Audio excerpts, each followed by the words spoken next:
오늘은 작가 법륜의 수필 인생 수업에 대해 생각해 보겠습니다. 내가 법륜을 스님이라 부르지 않고 작가라고 부르는 이유는 그의 글솜씨는 매우 좋지만 말과 행동을 보건대 해탈보다는 속세에 더 관심이 많아 보이기 때문입니다. 그럼 이 책에서 발견한 문장들 중 몇 개를 소개합니다. 죽으면 극락에 간다, 다시 태어난다고 하는데 그건 증명할 수가 없습니다. 또 종교마다 달리 이야기하는데 이것은 증명할 수 없기 때문에 각자 좋은 대로 생각하면 됩니다. 증명할 수 없는 걸 갖고 이게 옳다, 저게 옳다 밤새도록 얘기해도 결론이 안 납니다.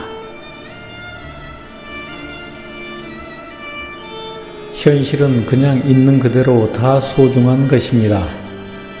돌멩이가 꼭 큰 게 좋고 작은 게 나쁜 게 아니듯이 현실의 자기를 있는 그대로 받아들이는 게 자기 사랑이라고 할 수 있습니다. 이것을 못 받아들이면 자기를 미워하고 나아가 자기를 학대하게 됩니다. 나는 이 말을 다른 각도로 생각합니다. 예전 영상에서 말했듯이 젊어서는 진보적이고 진취적으로 살아야 하기 때문에 현실의 자기를 인정하기보다는 지금보다 나은 미래에 대한 희망을 품고 노력하는 것이 좋습니다. 그러다 나이가 들면 현실의 자기를 그대로 받아들이는 보수적인 삶이 좋을 것입니다.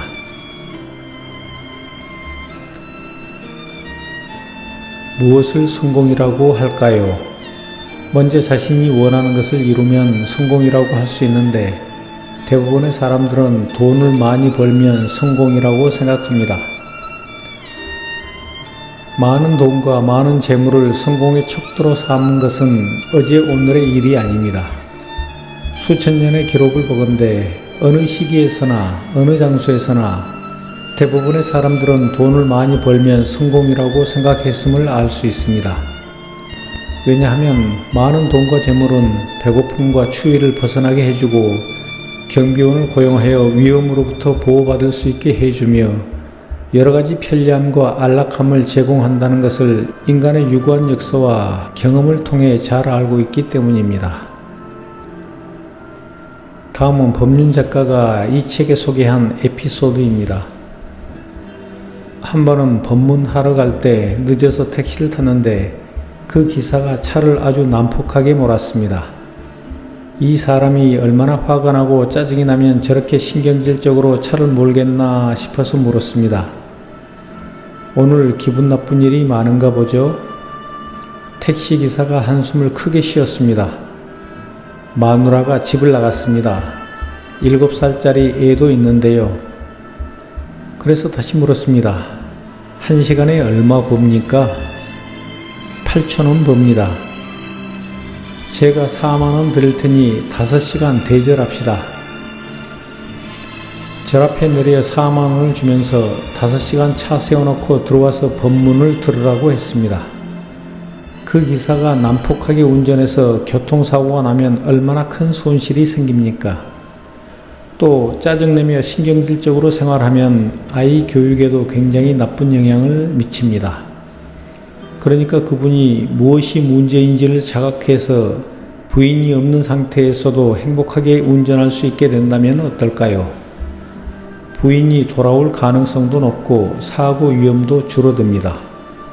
그러면 그 택시 기사뿐 아니라 여러 사람을 살리는 결과를 가져옵니다. 그분에게 그냥 법문을 들으라고 했으면 안 들었겠지요. 돈을 받고 듣도록 했으니 들을 수 있었던 겁니다. 이렇게 돈을 드리고라도 전해주고 싶은 법문을 많은 분들이 돈을 안 들여도 들으러 오니 저는 행복합니다. 이 에피소드에서 내가 느낀 것은 돈입니다. 택시기사의 종교는 기독교 또는 이슬람교 또는 무신론자일 수도 있습니다. 아니면 불교를 싫어하는 사람일 수도 있습니다. 그런데 작가는 4만 원이라는 돈으로 택시기사의 영혼을 5시간 동안 사겠다고 제안하고 택시기사는 자신의 영혼을 5시간 동안 팔아버렸습니다. 그것이 바로 돈의 편의성입니다. 작가 법륜이 제안한 것은 사이비 종교 전도사들이 4만 원을 줄 테니 자기에게 5시간 동안 세뇌 교육을 받으라는 것과 같습니다. 먹을 것과 입을 것을 미끼로 가난한 필리핀 서민들의 영혼을 낚는 한국 선교사들과 같습니다. 그리고 안타깝게도 세상에는 영혼을 팔아서라도 돈을 마련하고자 하는 사람들이 아주 많이 있습니다. 그리고 돈과 재물이 많은 인간들은 그러한 상황을 기꺼이 이용하여 자기들의 욕구와 목적을 달성합니다. 처음에는 작은 돈을 투자하여 세뇌를 시키지만 세뇌가 성공한 후에는 돈을 안 들여도 들으러 오고 그 다음에는 처음에 투자했던 것보다 수십 배, 수백 배, 수천 배 많은 돈과 재물을 가져옵니다. 영혼, 돈, 재물뿐만 아니라 몸까지 바치는 신도들도 있다고 들었습니다. 그러한 것은 물론 돈이나 재물보다 사람을 우선시하는 석가와 예수의 가르침과는 정반대의 현상이라고 나는 생각합니다. 법륜 작가는 또 이런 말을 했습니다. 오는 사람 막지 말고 가는 사람 잡지 말라는 말이 있습니다. 이것은 인간관계를 아무렇게나 내버려 두라는 게 아니라 주어진 인연을 그대로 받아들이라는 뜻입니다.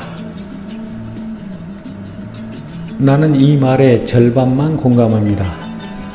가는 사람 잡지 말라는 말에는 공감하지만 오는 사람들 중에 나하고 가치관과 성격이 다른 인간은 막고 적당한 거리두기를 해야 한다고 나는 생각합니다. 그동안 많은 영상에서 말했듯이 가치관과 성격이 다른 사람들이 가까이 살면 서로에게 스트레스와 상처를 줄 뿐이고 나중에 비극을 초래할 수 있기 때문입니다. 또 다른 문장도 소개합니다. 나이 들어가는 게 괴로운 걸까요? 아니에요. 나이가 좀 들어야 인생의 맛을 알잖아요.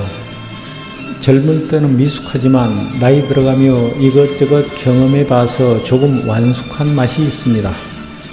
스님도 마찬가지예요. 인생을 논하는 법문을 할 때 새파랗게 젊은 스님이 법상에 올라와서 얘기하는 게 좋을까요? 노승이 인생을 얘기할 때 좋아 보일까요? 역시 법문은 노장이 해야 깊이가 있습니다. 인생도 늙어야 제 멋이 나는 겁니다. 나는 이 문장에 공감하지 않습니다.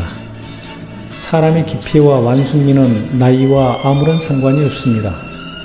오히려 때묻지 않은 젊은이들의 인생관이 온갖 잡스러운 것들 경험하여 더럽혀진 노인들의 인생관보다 훌륭할 수 있습니다. 어느 작가가 말했습니다.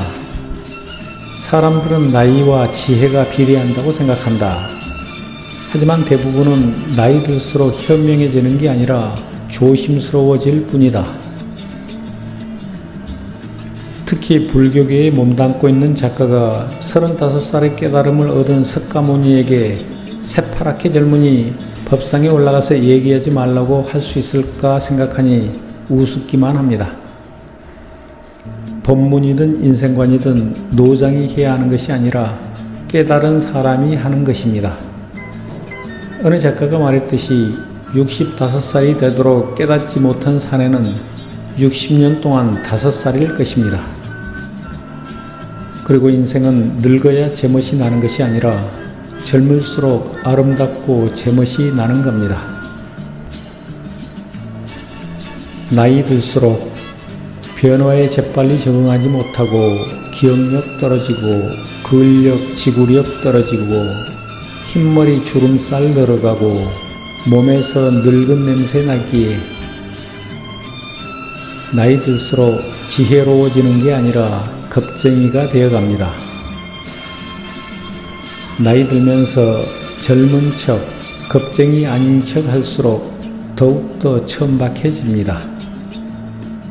그래서 중늙은이 촌놈은 당당하게 겁쟁이가 되렵니다. 감사합니다.